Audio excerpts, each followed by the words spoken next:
Well, good morning, everyone.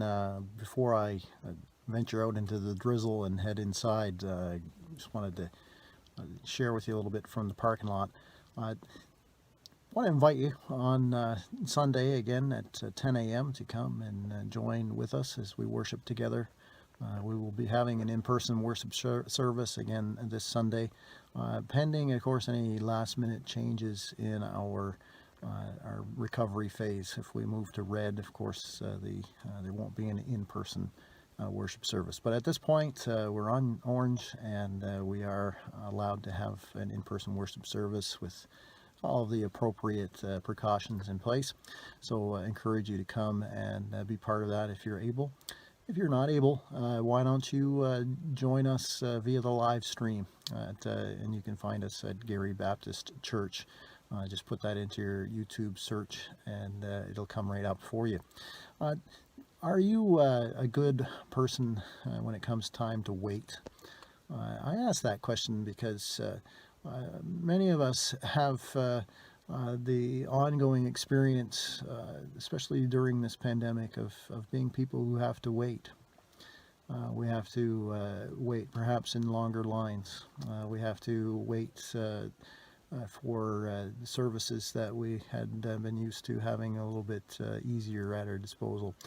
Most of all, it feels like we're in a season of waiting for something else to take place. We often will turn to the news sort of in anticipation of, well, what is it like in our province today? Are there new cases? Have there been changes to the protocols that are in place for our own protection? Various matters of waiting. It makes me think of, well, the picture that I saw one time of a Canadian Navy vessel that was on a voyage as part of the World War II effort, and the picture was of two sailors sitting on deck, and they were playing cribbage. And it gave me that image of the fact that there was much to do, yet really part of their doing was waiting. As they were waiting to arrive at their destination, they were doing what they could to pass the time. And as they sat on this Navy vessel, they were pictured as passing the time by playing cribbage. We all have our ways, I guess, of coping. And I shared with you in the message on Sunday that one of my ways of working through this time of the pandemic is turning to the great composers. And I always admit to you, I know it's not for everyone, and not everybody enjoys that art form, but it is an art form, and for some of us, and for many people around the world, it is a great relief for us. And as I've been going along my way and thinking about the fact that in many respects we spend time waiting, while we're waiting, we can and we should be doing something.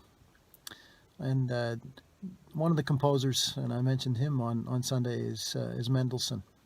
And in one of his symphonies, the Second Symphony, which he titled The Hymn of Praise, he has this recurring theme. I'm going to clip it onto the end of this video.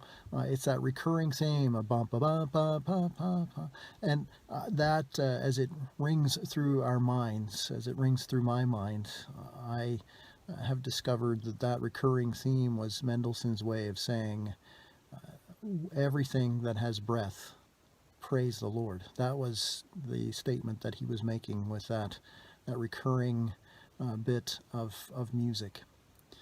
That is a great word for us people who are waiting, all of us who are waiting.